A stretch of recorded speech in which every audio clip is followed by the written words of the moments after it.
Sai Ram, happy Thursday to all. Stay by Sai and keep quiet. He will do the rest. What is our duty? To behave properly. That is enough. His eye is ever on those who love him. Sai says, "Believe my words, you have done your all parts. Now it's my time to show you my miracles. You will be surprised and shine like star everywhere." Let's turn to the stories of Mr. Seth.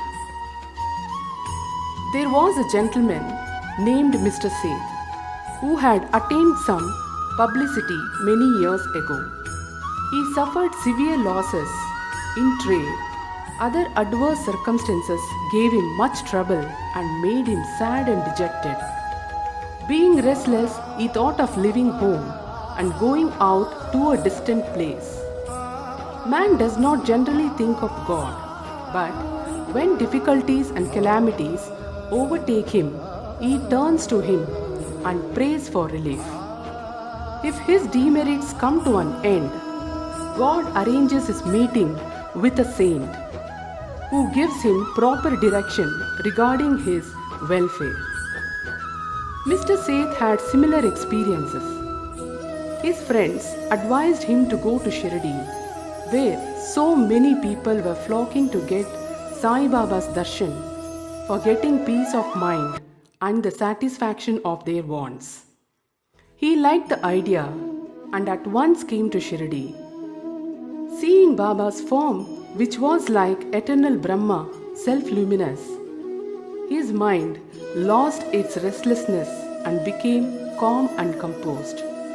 He thought that it was the accumulation of merits in his former births that brought him to the holy feet of Baba.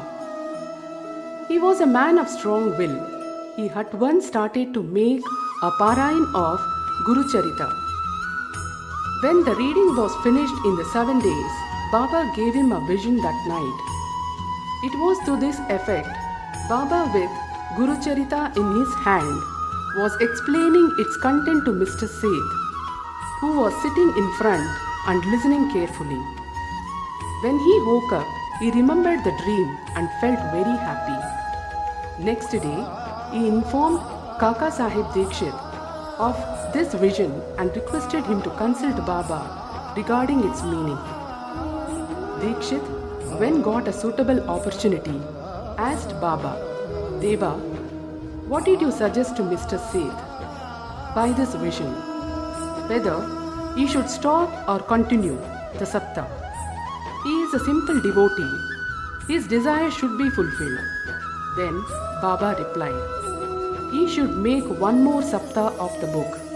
If the work be studied carefully, the devotee will become pure and will be benefited.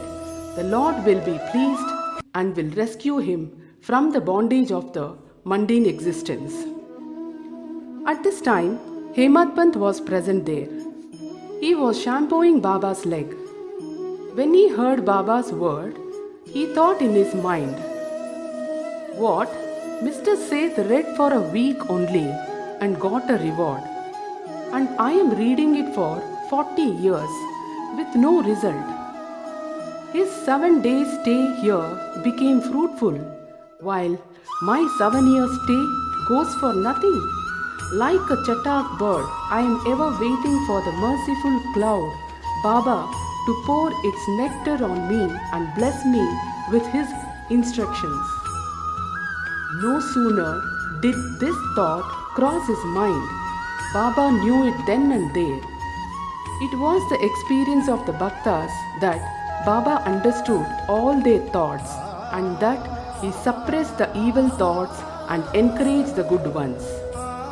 Reading Hemad Pant's mind, Baba at once asked him to get up and go to Shama and get from him ₹15 as dakshina, sit and chit-chat with him for a while and then return. Mercy dawned in Baba's mind, and so he issued this order. And who could disobey Baba's order? Remaining story will be continued in the next video. Bow to Sri Sai, peace be to all. Subscribe my channel, comment, like, and share. Stay home, stay safe. Thank you.